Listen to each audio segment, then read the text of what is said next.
Welcome to Car and Driver. This is the Mustang Dark Horse.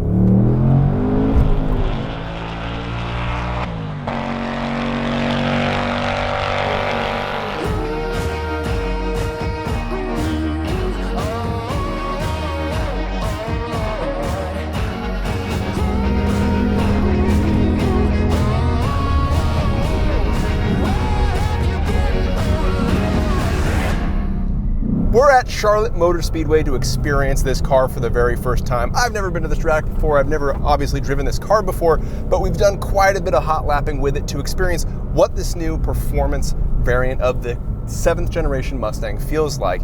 And on balance, it feels pretty good. Let's start with the motor. 500 horsepower, 5-liter V8, and every one of those ponies feels accounted for. This is a fast car, and you hear every single horsepower with the noise this car makes. You also feel it with how quickly it can motivate this fairly heavy vehicle to high speeds. I think the weight is somewhere in the 3,900 pound range at the start, and you definitely feel that, but you also feel that sense of acceleration too. This is enjoyable to drive from that perspective.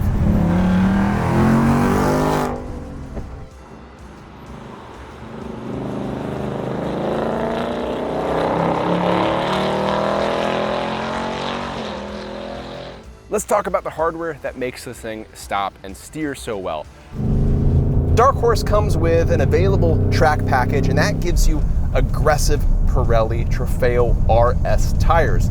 These tires have a lot of grip and a significantly higher tread wear rating than the Trofeo R you might remember that were optional on the McLaren P1 and standard on the Camaro Z28. It's always fun pointing that out.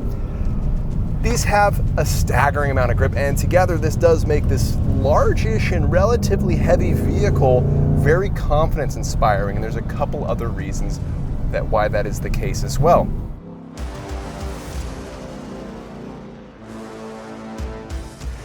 At the heart, underneath the hood, is a 5-liter V8. This is a similar engine to the one that you'll find under the hood of the GT with similar upgrades though. This one makes 500 horsepower courtesy of connecting rods borrowed from the GT 500 and a unique engine tune. It's also connected to your choice of either a 6-speed manual or a 10-speed automatic.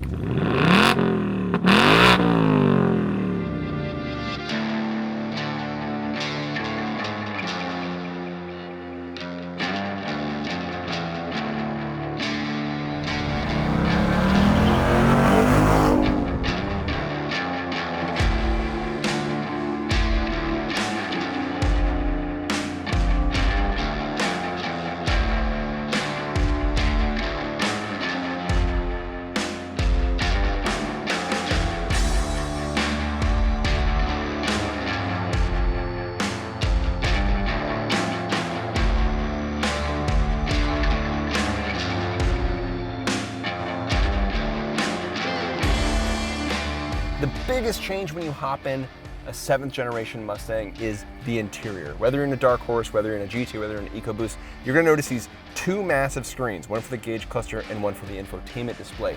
There's a lot of stuff in here, more than we have time to go over with the sun setting and it getting dark real quick, but there's a lot of features in here. Some that are really fun and cute. I like the fact that I can make the gauge cluster look like a Fox body Mustang gauge cluster, and then some that'll take some time to get used to. I also appreciate the depth of the features, that you can adjust the volume of the exhaust here independently of drive mode. You can do that for a lot of the settings here too. You can turn rev matching on and off. It seems to work pretty well aside from the occasional hiccup or slowdown in these pre-production models. This Dark Horse has the Recaro bucket seats. They're optional separately from the handling package or the track package, and they have a nice amount of side bolsters, but not enough for somebody of my size or stature. I ended up with a bruised knee after driving. A couple of the ways you know that you're in a Dark Horse though is the shift knob. For starters, this is a 3D printed titanium anodized blue shift knob that stands out when you hop in. This is intended to make you feel like you're in something special. There's also a Dark Horse emblem that's serialized that helps you make your car a little more unique.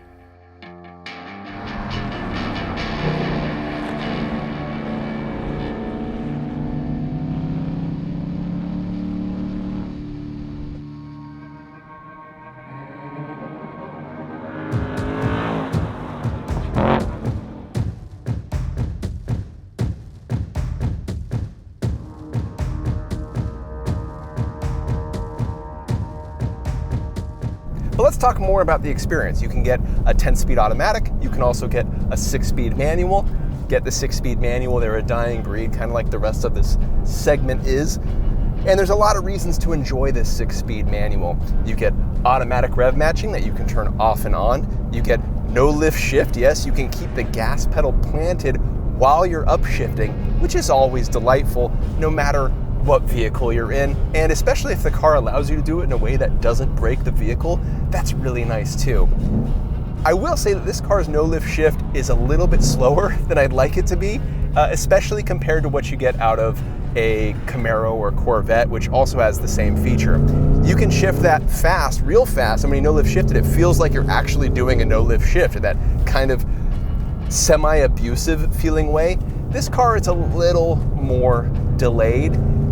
The Ford representatives, the team here, told me that was deliberate because they wanted you to be able to use that feature while you have a little bit of steering in. They didn't want to upset the rear end. And that philosophy makes sense, although from my perspective, I'd rather have a super aggressive no lift shift that I can control, and then when I need a softer upshift, I just shift like a normal person and not some track racing maniac, I guess. The motor feels strong, it sounds great, but it does run into its limiter in the manual a little bit earlier than I would expect or think. This digital gauge cluster has a variety of settings and modes. I'm in the track mode right now, and if I'm looking at it, the red line appears to show up at 7,500 RPM, so that's where I would think I would want to shift. You actually start running into a soft limiter at 7,250, 7,300 RPM. In fact, the shift indicator that you can put on the dash won't go higher than 7,300 RPM. And that's a little weird because when you look at it, again, you think you can shift at 7,500 RPM. So what you end up doing is trying to remember that that red line is not where you want to shift, or you just short shift it at 7,000 RPM because, hey, 500 horsepower, it's not going to make that much of a difference when you're not running for actual lap times or competition. Also, weirdly, the red line's 7,500 RPM, but the tach also goes to 9,000 RPM, so you've got like 2 inches of just red bar, useless red bar on the dash, which doesn't make a lot of sense to me. But hey, it looks clean and it looks pretty, so I guess that's what matters most.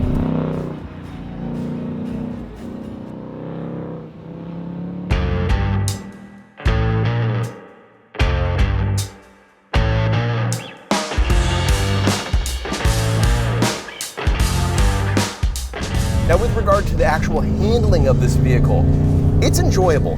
What I appreciate about this car, especially driving it for the first time, especially being on this track for the first time, is the stability control mode. When you put this car in track, you can turn off traction control. Ford's advanced track stability control system is still engaged, and that system gives you a welcome amount of slip and oversteer. It allows you to transition in and out of oversteer subtly and with some control. So if you have a bit of oversteer, but you dial in some steering correction a little bit, we're talking very small amounts, the car will actually maintain that slip just slightly. If you exceed a certain threshold, the car's gonna pull you back in, but that's a really nice thing to have when you're learning the car for the first time and you're learning the track for the first time. I appreciate that a lot. It gives you a lot of confidence. And overall, this car has a lot of confidence because of the tire grip, because of its size, and because of its mass. It feels stable at high speed. When we were running this banking, I was confident going full throttle around the banking, kissing 130, 135 before the big braking zone, and hammering those brakes. The car didn't move around. It felt very nice and stable. That's nice. The flip side of all that, though, is that if I'm honest, the steering, the front end feels a little indistinct. There's less communication from the front tires than I'd like there to be. There's not that sense of nimbleness like you would get out of a Camaro SS1LE, but that car doesn't really exist anymore, so whether that comparison matters or not doesn't really matter either. These are minor issues. You can still judge the amount of grip you have left by, sensing the yaw through your seat, by listening to the tires, provided you don't have the engine set to track mode, which at that volume you actually can't really hear the tires anyway. But there are ways to deal with it and figure it out and learn the car, essentially.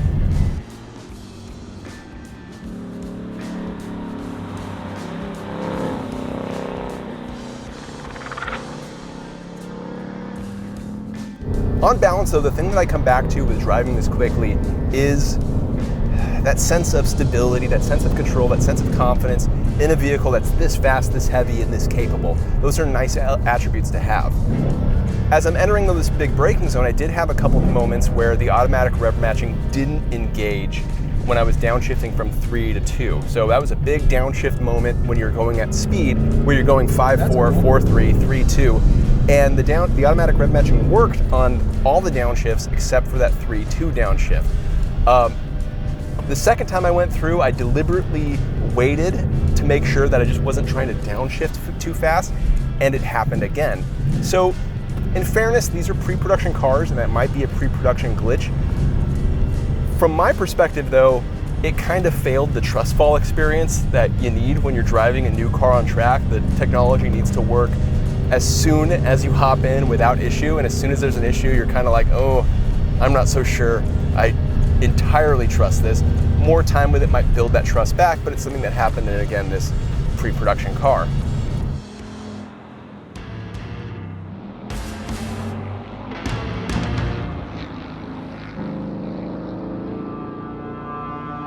Overall, this is a very comfortable car to drive on track. I'd be curious to spend more time with it, to learn it, experience it more, to see if I can get used to the sort of opaque sensation that I get through the front end, make sure I can build that trust back up in the automatic rev matching, and make sure I feel comfortable enough to turn stability control off and really explore the limits, because it feels like this is a car that you could do that with. That transition into oversteer when you really start leaning on it felt controllable, catchable, and crucially, enjoyable too.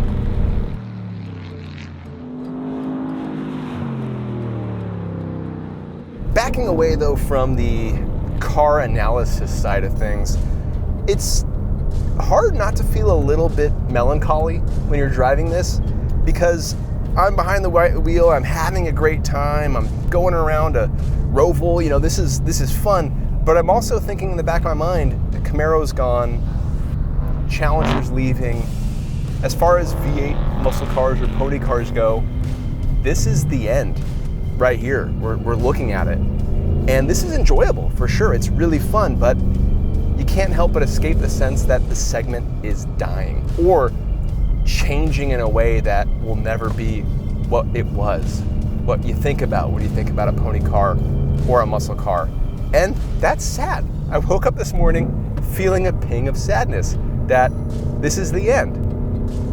On the other hand though, it's just the beginning of the end, so we can still enjoy them while they're here at least, which is what I'm gonna do.